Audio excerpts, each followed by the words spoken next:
Assalamu alaikum, Ya Shaykh. Wa alaikum salam rahmatullah. As there are some jinns who are still alive, who saw and witnessed the Prophet Muhammad ﷺ, can the shaykhs learn directly from the Muslim jinn Sahaba and bring knowledges to us? Yeah, why not?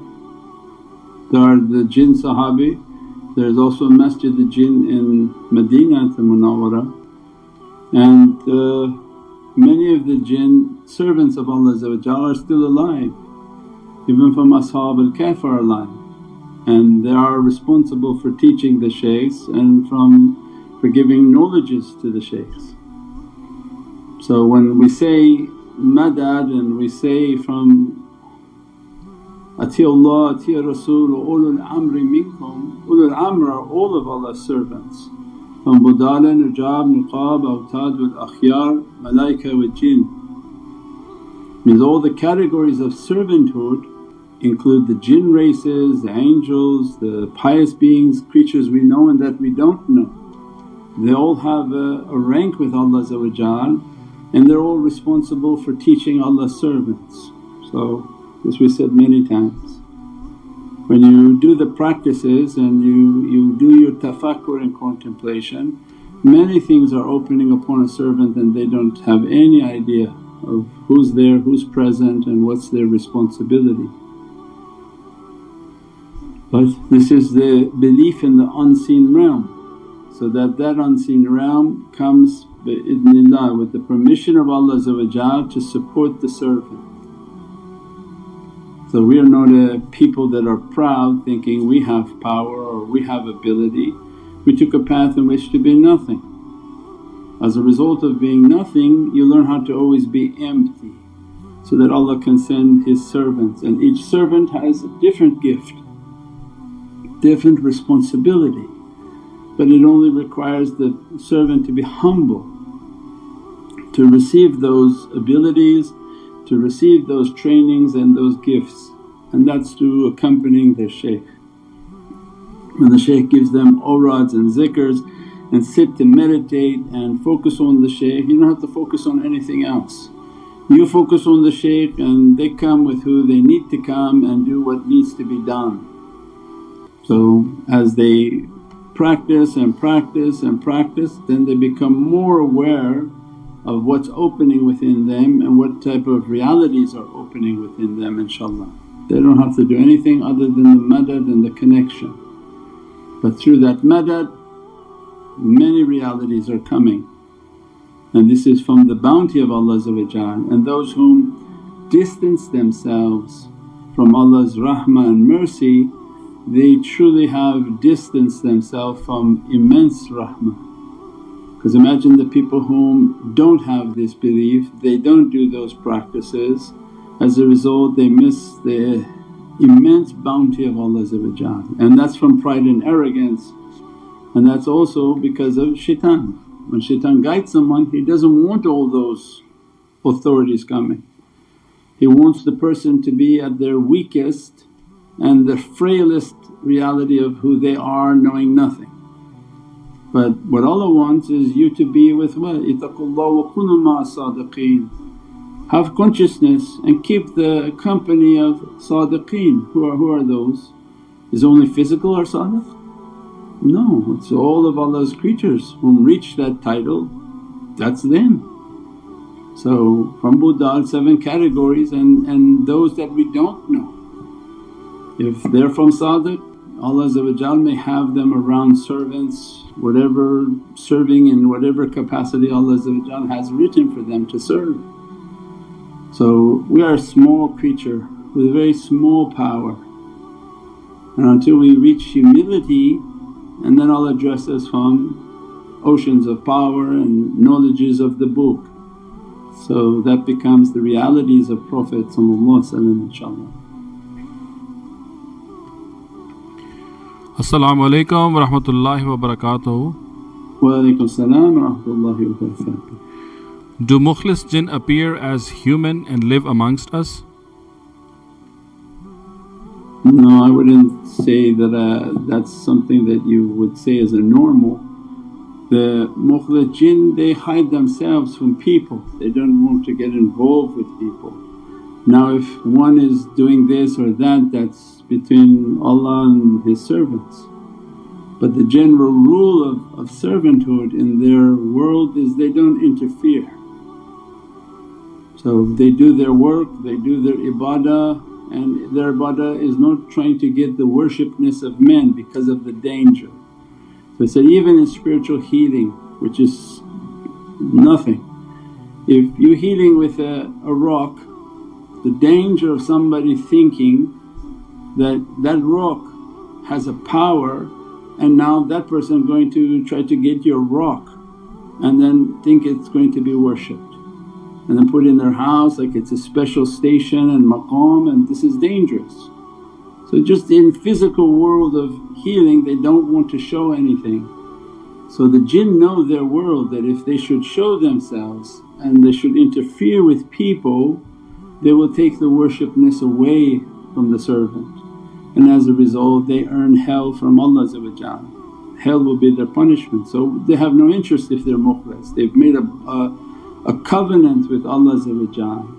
So they worship and they do their service and they're not seen and not identified. But the ones whom are not mukhlas, like a problem person at the masjid. Anybody who been to masjid knows that you enter a masjid there could be 50 people causing you problems in there. They come up to you, ask for this, do like this, talk about this, say you can't do like this. So everywhere you go there's going to be problem people. That's the same with their race. If they're just believers or just coming into belief, or maybe they're in the masjid to cause problems, yes those can interfere and cause lots of confusion with people. But that's why they follow a guide, they follow the tariqah, follow the shaykhs, and don't get involved in anything. Put the ta'weez, put the practices, make your madad to the shaykh. Don't think that you make madad to other things you become more powerful, you become possessed. InshaAllah. As-salaamu alaykum Sayyidi. Wa alaykum salaam wa rahmatullah. With AI advances like DeepSeek and ChatGPT emerging from the non-Muslim world, Muslim mostly remain users, often working for the big tech. How can the ummah break free from dependence and become leaders in innovative tech? By returning back to the Lord of Power. So this is the system that we're teaching, that unless your hand reaches to the hand of these shaykhs, to the hand of Prophet back to that authority, how would they gain access to these realities and to these knowledges? They don't. So what happens? They watch these videos on these teachings of computers and videos and chips, and they're the ones making the worst comments because they go for Jummah. And they say, what are you talking about? This is like this, this is not like this. So they're the ones who worship those creatures most, because they believe in that technology as if it's something independent. I said, no, that is the jinn race, that is the jinn nations. So until you meditate, contemplate, connect back to Prophet, reach to the lights and to the power oceans, and only then you begin to see through your heart, you say, okay, this is the deception they're doing. When you say no to everything spiritual, then your only access to anything is through technology and a physical existence. So that's false spirituality.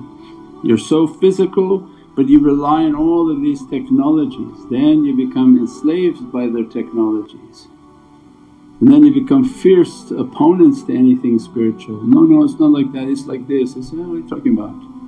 None of their phones, none of their devices. Even now we released that even whatever's in the body of people, its desire is now going to the phone. You don't even have to speak it, the phone will bring up things for you. People are now astonished. Before you could say, oh, he was listening. Now it's beyond listening. You think of certain subjects and it's starting to appear on your phone. Yes, this is their nanotechnology and all of their bioengineering. Because they're advanced, they're thousands of years more advanced. So imagine then when technology comes onto the earth and you worship technology, you can see then these are then your lords and saviors. But if your worshipness is truly for Allah, then you would be trying to find Allah's tech.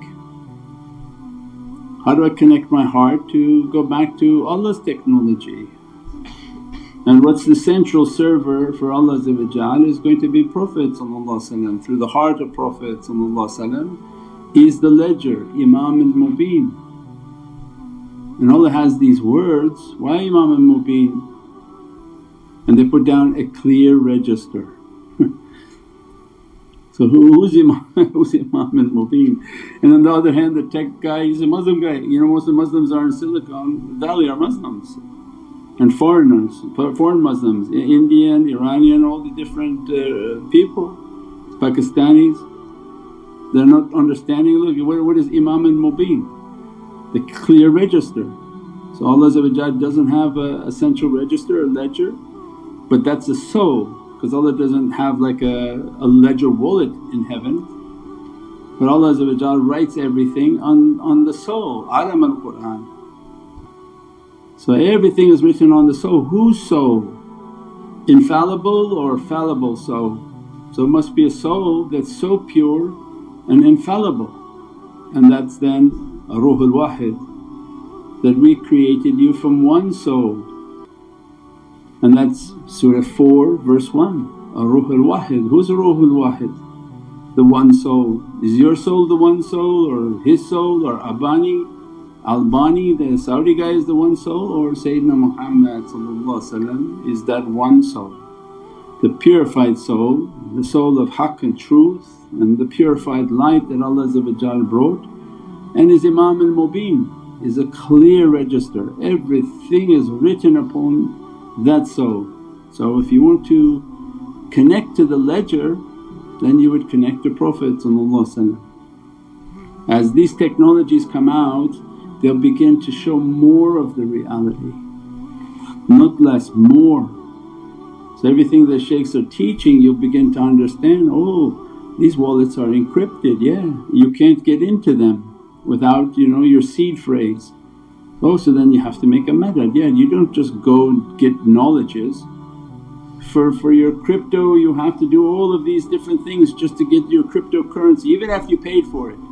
They say, here's the code, then you have to send this code to your wallet.